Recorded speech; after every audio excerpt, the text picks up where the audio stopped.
তাহলে তো এখন একটা বিয়ে করতে পারি। বিয়া? ওই বেটা, বিয়া কি এত সহজ? চাচা, আমি তো সফল ব্যবসায়ী, তা আমাকে একটা ব্যবসা ট্যাবসা শিখান। ওরে বাপু, ব্যবসা করা একেবারে সহজ। কেমনি সহজ? ব্যবসায় বেশি একটা টাকা পয়সা লাগে না। তুমি যদি খালি মন দিয়ে একটা ব্যবসা করো, তুমি অনেক বড় হইতে পারবা।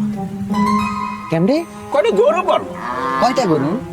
এ বেশি লাগে না বাপু, 350 গরু হইলেই হইয়া যায়। 350? আরে বাবা, এটা বেশি গরু না বাবু, কত আজকাল হয় না, একটু ভালো করে রাখতে হয়। এটা রাখতে কত বড় ঘর লাগবো? ওরে বাপু, বেশি লাগে না, 5-6 একটা ঘর বানাইলি হয়ে যাবে। 5-6? আরে বাবা, 5-6 এটা বেশি বড়। তুমি এরপর কয়েকটা 300 মতো ছাগলও পালতে পারবে। 300? আর এরপরে একটু জায়গা খায় তো অটে আলো বাতাস ঢুকতে লাগে। আরে বাবু, এরকম হরে না, ওয়াসি বই শোনো, তোমাকে এক সিজনের আগে উঠতে যাইবে।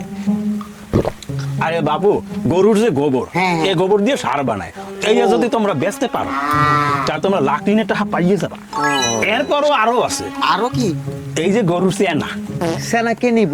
এই গরুর সেনা যদি তোমরা ভারতে রপ্তানি করতে পারো, মানে গরুর মুখ? হ্যাঁ, এই ভারতে যদি রপ্তানি করতে পারো তো ওয়াহিন্দাও 6-7 লাখ টাকা আইয়ে পারবে। ওটা দিয়ে কি করে এরা? আর এরা খায়, এটা এরকম ওষুধ, তাই না খাইলে তারা ভালো থাকতে পারে না।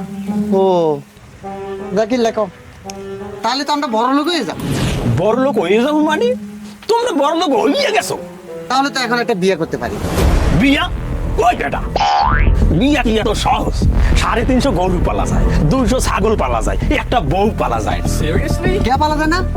আরে বাবু, তুমি বউডারে আদর যত্ন কইরিয়া, খাওয়া দাওয়া কইরিয়া ঘরে খুব সুন্দর রাখবা, পরের দিন দেখবা আরেকটা লাগে বাগিয়ে গেছে।